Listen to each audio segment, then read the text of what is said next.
by simply changing gears, by simply changing the addresses, by simply looking and then directly expressing something and then doing it indirectly।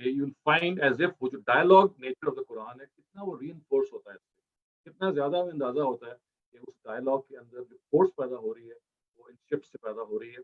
اور ابھی میں نے آپ کے سامنے simple example رکھی ہیں کہ اس میں بہت ساری کمپلیکس ایگزامپلز ہیں جس میں جیسے میں نے آپ کے سامنے رکھا نا, بتایا کہ جو سورہ عبس از اے ویری کمپلیکیٹڈ کیس. اس میں اکثر لوگوں کا یہ خیال ہے کہ نبی صلی اللہ علیہ وسلم کو ڈانٹ اللہ تعالیٰ نے پڑھائی ہے. اگر آپ کنونشنل تفسیریں پڑھیں گے تو یہ آپ کو اندازہ ہو جائے گا کہ سب لوگوں کا یہ خیال ہے کہ ایک ایسی چیز تھی جو پروفٹ کو نہیں کرنی چاہیے تھی اور ان کو اللہ تعالیٰ نے روکا ہے. لیکن اگر آپ اس کی یہ جو لطافت ہے اس سٹلٹی کو پڑھیں گے تو آپ کو اندازہ ہوگا کہ اصل میں پروفٹ تو وہاں کچھ کہا ہی نہیں جا رہا.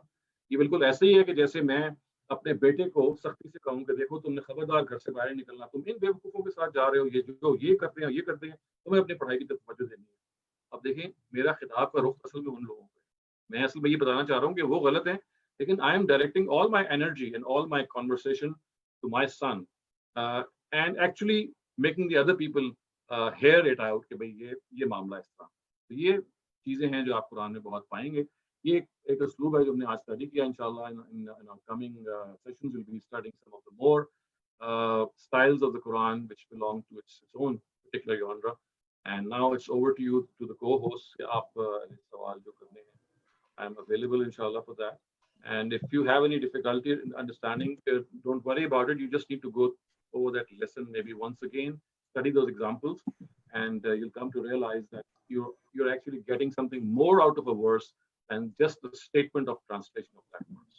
Thank you very much. بہت شکریہ شہزاد صاحب, بہت انٹرسٹنگ سبجیکٹ ہے آج کا. تو پہلا سوال آج ہے فاطمہ زاہد کی طرف سے. فاطمہ آپ پلیز سوال کیجئے. السلام علیکم سر, تھینک یو سو مچ. اتنا انٹرسٹنگ تھا کہ دل چاہ رہا تھا بھی سنتی جاؤں, کیونکہ بہت ساری باتیں کلیئر ہوئی کہ the direct and indirect speech and ambiguous question, how we can handle the embedded questions. I really enjoyed. Thank you so much. لیکن مجھے ایک اس وقت جو تھوڑی سی ہے, مے بی اس سے تھوڑی ریلیٹڈ ہی ہو, سورت بقرہ میں پڑھ رہی تھی جس میں آپ جانتے ہیں کہ 30 سے لے کے 39 تک اللہ سبحانہ و تعالیٰ نے حضرت آدم کو ایڈریس کر کے جو ان کا سارا معاملہ ہے, آپ یقیناً جانتے ہیں کہ وہ سارا بہت ہی بگننگ میں اللہ نے بتا دیا کہ کیسے اللہ تعالیٰ نے معاملہ شروع کیا دنیا میں اور کیسے حضرت آدم کو ایڈریس کیا. اب مجھے مسئلہ یہ ہوا کہ جب میں سورۃ الاعراف پڑھ رہی تھی تو اس میں جا کے آنسر آیا جو اللہ تعالیٰ نے ابلیس کو تو معاف نہیں کیا, لیکن اللہ سبحانہ و تعالیٰ نے معاف کر دیا حضرت آدم کو اور ان کو زمین پہ بھیجا معاف کر کے, کیونکہ this is the difference when he creates the world. یہ ڈفرنس تھا کہ اس نے معافی نہیں مانگی اور حضرت آدم نے معافی مانگی. لیکن میرا کوسچن یہ ہے کہ آخر اللہ تعالیٰ نے جا کے سورۃ الاعراف میں وہ آیت کوٹ کی جو کہ وہاں مجھے بڑی پریشانی ہوئی کہ وہ کہاں ہے وہ آیت کہ قال ربنا ظلمنا انفسنا وان لم تغفر لنا وترحمنا لنکونن من الخاسرین. تو وائی اللہ سبحانہ و تعالیٰ gave the جو یہ دعا ہے حضرت آدم کی, وہ اتنی دور جا کے کیوں, مطلب وہاں میں فائنڈ کرتے کرتے ایک دم یہاں تک آ گئی. تو پتہ نہیں, مجھے سمجھ نہیں آ رہی تھی کہ اس کی تھوڑی سی مجھے واضح کر دیں کہ ایسا کیوں ہے. دیکھیں میں نے شاید پہلے بھی عرض کیا تھا کہ جب بھی آپ قرآن کو اسٹڈی کریں تو اگر آپ نے کوئی ایسی چیز کو اسٹڈی کرنا ہے جو قرآن میں بکھری ہوئی ہے, ایک سے زیادہ مقامات پہ زیر بحث ہے, ساری آیتوں کو پہلے جمع کر لیں اور پھر ایک کمپوزٹ میننگ آپ کو سمجھ میں آئے گا. اس کے بغیر you just get a partial exposure. تو قصہ آدم و ابلیس کا وہی معاملہ ہے کہ قرآن میں 6 یا 7 8 مقامات پہ ہوا ہے. اگر آپ کسی ایک مقام پہ کانسنٹریٹ کریں گے تو you lose some of the other details جو وہاں پہ ڈسکس نہیں ہوئی. اور یہ کیوں ہے؟ اس لیے کہ قرآن مجید یوں کرتا ہے کہ جتنی جو اس سورہ کی تھیم ہوتی ہے اس کے بقدر ڈسکشن ہوتی ہے اس پرٹیکولر سورہ میں, وہ ساری باتیں وہ بیان نہیں کر رہا ہوتا.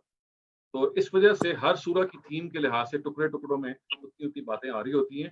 آپ کے لیے ضروری ہے کہ جب آپ کسی ایسے موضوع کو سمجھنا چاہیں جو قرآن میں بکھرا ہوا ہے, ان سب کو پہلے جمع کر لیں اور پھر کوئی مطلب نکالیں. اور یہ صرف قصہ آدم و ابلیس سے متعلق نہیں ہے, حضرت ابراہیم کا قصہ, حضرت موسیٰ کا, حضرت عیسیٰ کا, ان سب پروفٹس کے معاملات یہ آپ کو معلوم ہے کہ ایک سے زیادہ دفعہ بیان ہوئے ہوئے ہیں. تو ان سب کے بارے میں پرنسپل یہ ہے کہ گیدر آل دیز ان ون اکٹھا کر لیں, اینڈ پھر آپ اگر آپ پڑھیں گے تو یہ پرابلم آپ کو پیدا ہوگی.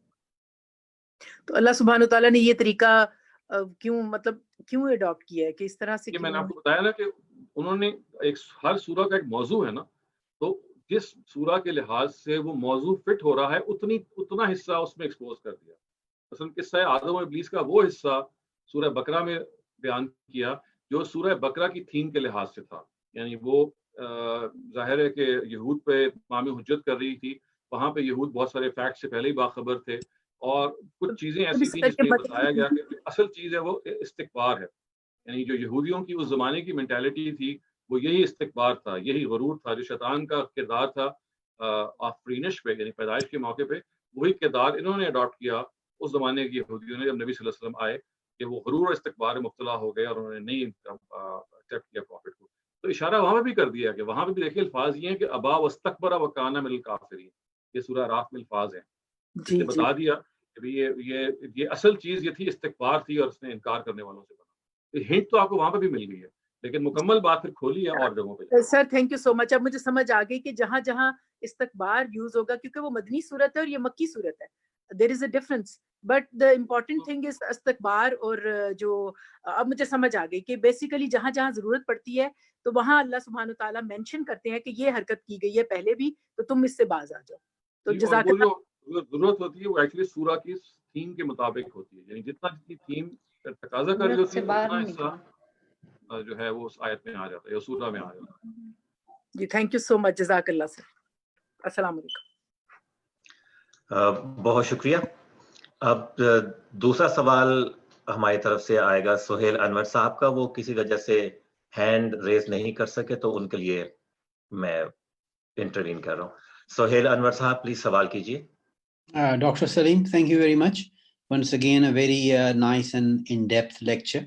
میرا صرف آپ سے سوال یہ ہے کہ انیشیل جو آپ نے اس کا ایتھوس ہے ملٹیپل ایڈریسز کا، کہ قرآن نے یہ لینگویج اسٹائل یا اسلوب اس لیے اختیار کیا کہ ملٹیپل ایڈریسز کو ایڈریس کرے بیسیکلی، یا اس سے بات کرے. تو جنرلی بھی ڈے ٹو ڈے ٹاکنگ میں بھی when you addressing a group of people اور یو ایڈریسنگ اور یو گیونگ اے لیکچر اور ٹاک جہاں پہ آپ کی آڈینس بہت ساری ہو، تو you swap between these things. آپ کبھی ایک کو ایڈریس کرتے ہیں چیئرمین کو، کبھی آپ پورے آڈینس کو ایڈریس کرتے ہیں، then you turn around you look at your PowerPoint presentation. تو اس میں مطلب what is so unusual about it? As a matter of fact, if I play the devil's advocate, I would say کہ جو لوگ کہتے ہیں کہ قرآن نعوذ باللہ حضور نے لکھا ہے، کسی آدمی نے لکھا ہے، I would say کہ this would play more in their hands. It's almost feel like there's a person doing it. I'm sorry, it's a crude question, but that's the first question that came to my mind. وہ دیکھیں اس کی وجہ یہ ہے کہ آپ کے سامنے سولوشن آ گیا ہے، اس لیے آپ کو لگ رہا ہے کہ یار اتنی آبویس بات ہے، اس کو کیوں لوگ نہیں سمجھ رہے.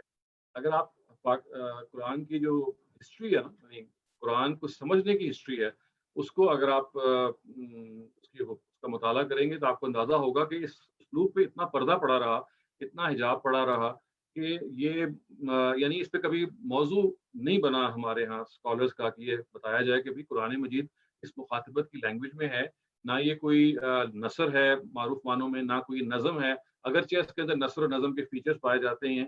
یہ کوئی تاریخی کتاب نہیں ہے، یہ کوئی فلسفے کی کتاب نہیں ہے، یہ کوئی پروورب کی بک نہیں ہے. یہ اصل میں کیونکہ یہ سب چیزیں قرآن اس سے گزر چکا ہے، یعنی قرآن مجید کے حوالے سے لوگ یہ آراء قائم کر چکے ہیں. اس وجہ سے آپ کے سامنے جب یہ رائے آئی تو آپ نے کہا کہ اتنی آبویس ہے تو اس کو اس میں what's a big deal about it.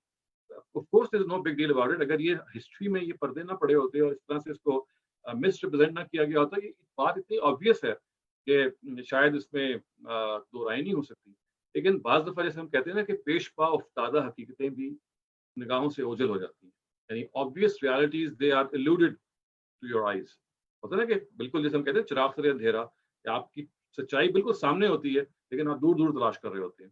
تو یہ بھی قرآن کے ساتھ بھی یہ معاملہ ہوا ہے کہ اسلوب اتنا واضح ہے. یہ دیکھیں استاد فراہی نے جب اس چیز کو پوائنٹ آؤٹ کیا، انہوں نے ورڈز یہی کہے، انہوں نے کہا میں کوئی نئی بات نہیں کرنے جا رہا، یعنی this is not something as if میں نے کوئی بڑا کمال کر دیا. یہ اصل میں ہماری اپنی زبان اسی اسلوب میں ہے. ہم بھی جب گفتگو کر رہے ہوتے ہیں مکالمے کی زبان میں کر رہے ہوتے ہیں. صرف آپ نے متنبع کرنا ہے کہ کسی طرح سے مکالمے کی زبان میں ہے. قرآن اس طرح کی کتاب نہیں ہے جیسے کہ ہم دوسری کتابیں سمجھتے ہیں، بلکہ it's a book of dialogues. اس کو آپ اپریشیٹ کریں گے تو آپ کو یہ اندازہ ہو جائے گا کہ یہ اصل میں 8 یا 9 اینٹیٹیز ہیں جن کے درمیان ڈائلاگ ہوا ہے، اور لوگ اس میں انوالو بھی نہیں ہیں. اس کے بارے میں یہ تقاضا کرنا کہ بدھزم کے بارے میں سے گفتگو کیوں نہیں کی, شنٹوازم کے بارے میں گفتگو کیوں نہیں کی, یہ تقاضا ہی ٹھیک نہیں ہے, اس لیے کہ گفتگو اصل میں 8 یا 9 لوگوں کے درمیان ہے, اور it was by design between those people. اصل میں ہوتا وہی ہے کہ جب آنسر آپ کے سامنے آ جائے ٹائمز, تو آپ کو لگتا ہے کہ بھئی یہ تو بہت ہی بڑی ایبسرڈ بات ہے کہ لوگوں نے اس کے علاوہ کیوں کوئی رائے قائم. سمجھ گیا میں بات کو آپ کی. obviously just trying to decode, you know, even the basic things. ٹھیک ہے, thank you Dr. Yasin. I don't know why I couldn't raise my hand up. میں آج I'm not using my iPad and I couldn't see the button on my Mac, but thank you very much. You're welcome. That's totally okay. So اگلا سوال ہے فہد کا. Fahad please اپنا سوال کیجیے. جی thank you Yasin بھائی. آواز آ رہی ہے؟ جی بالکل. ڈاکٹر صاحب السلام علیکم. وعلیکم السلام. ڈاکٹر صاحب میرا سوال ہے جو آپ نے قرآن مجید کی آیت کوٹ کی تھی چیپٹر نمبر 19 ورسز 88 سے 92 تک, جس میں اللہ تعالیٰ غصے کا اظہار کر رہے ہیں کہ یہ کیسے ہو سکتا ہے کہ اللہ تعالیٰ جو ہے اس کی اولاد ہو, اور یہ انسانوں نے بہت بڑی بات کہہ دی ہے. تو میرا کوشچن یہ ہے کہ اس بات پہ اللہ تعالیٰ کو اتنا غصہ کیوں آ رہا ہے؟ مطلب کہ اگر ہم انجیل کا مطالعہ کرتے ہیں تو اس کے اندر جگہ جگہ, بلکہ انجیل کو بھی آپ چھوڑتے ہیں, اولڈ ٹیسٹمنٹ میں آپ دیکھیں خدا جو ہے وہ جو یہودیوں کو اور ان کے جو پیغمبر ہیں وہ بھی خدا کو فادر قرار دے رہے ہیں, فادر فگر فار دیم. اور عیسیٰ علیہ السلام کو بھی آپ دیکھیں, وہ بھی مطلب کہ my father is greater than I, my father is greater than all. تو ایک باپ خداوند, تو یہ اللہ تعالیٰ جگہ جگہ کہہ رہے ہیں, اور پھر بعد میں آ کے بڑے غصے کا اظہار کر رہے ہیں. تو یہ مطلب کہ یہ کانٹرڈکشن نہیں آ رہی اللہ تعالیٰ کی بات میں؟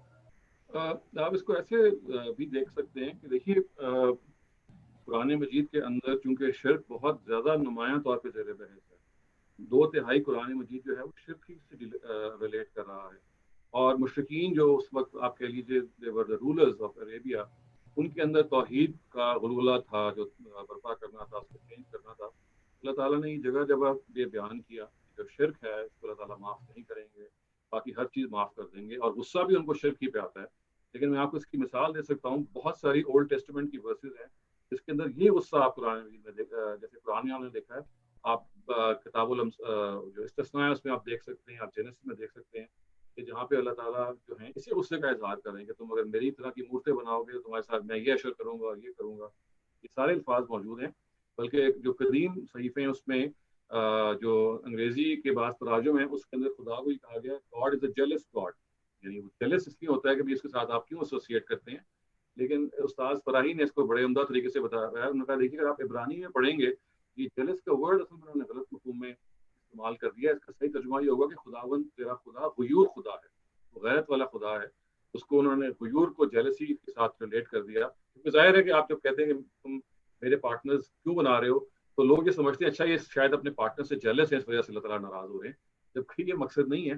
خداوند غیور خدا ہے جو بیسکلی بیان کیا جا رہا ہے. تو یہ اولڈ ٹیسٹمنٹ میں بھی موجود ہے, بہت سخت ہیں, اس کے اندر سزائیں بھی موجود ہیں.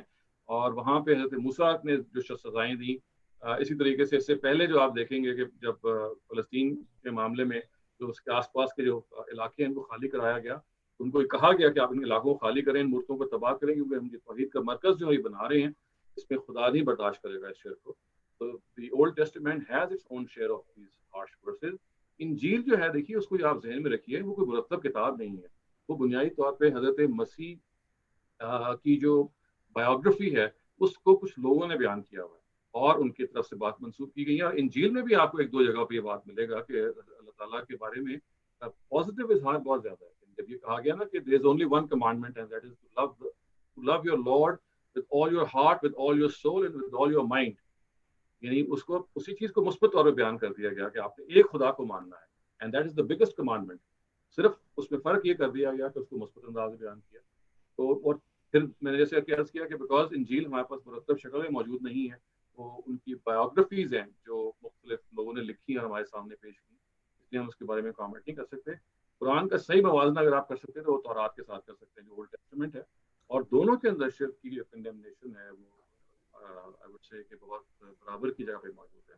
ادھر بھی اللہ تعالیٰ غصہ آ جاتا ہے اور ادھر بھی غصہ آ جاتا ہے. یہ وہ جگہ ہے کہ جہاں پہ خداوند تعالیٰ برداشت نہیں کرتے اور وہ کہتے ہیں کہ یہ مجھ پہ آپ جھوٹ باندھ رہے ہیں. شرک ایک ایسی چیز ہے اس کی اطلاع میں دیتا آپ کو. I would have told you کہ I have partners. میں نے نہیں کی مطلب آپ میرے پہ you're ascribing some falsity towards me. تو یہاں پہ وہ واقعی وہ غصہ کرتے ہیں اور I think ان کو حق بھی ہے. لیکن ڈاکٹر صاحب پھر اولڈ ٹیسٹمنٹ میں جی ہیلو آ رہی آواز آ رہی ہے آپ؟ جی ڈاکٹر صاحب میں پوچھا تھا لیکن پھر اولڈ ٹیسٹمنٹ میں تورات کے اندر اللہ تعالیٰ کیوں جو ہے وہ سنز آف گاڈ اور اس طرح کے لقب جو ہیں پیغمبر کیوں دیتے ہیں اللہ تعالیٰ کے لیے؟ مطلب کہ داؤد علیہ السلام کے بارے میں کہا گیا کہ داؤد علیہ السلام was the son of God اور دوسرے پیغمبروں کے بارے میں میں نے آپ کو بتا دیا نا. اس کا میں نے ایک دفعہ پہلے ایکسپلین کیا تھا کہ دیکھیے یہ انگریزی ترجمے نے مسئلہ پیدا کیا ہوا ہے. عبرانی میں یہ ورڈ موجود نہیں ہے. عبرانی زبان کے اندر جو لفظ ہے اس کو بھی استاد فراہی نے اپنے مفردات القرآن میں ایکسپلین کیا ہے کہ جو عبرانی کا ورڈ تھا وہ جو لفظ تھا وہ کامن تھا بیٹے اور غلام کے لیے. یعنی جیسے ہم عبداللہ نہیں کہتے اللہ کا غلام یا اللہ کا بندہ. اور جو son of God and servant of God کے لیے لفظ ایک استعمال ہوتا تھا. It's the same word.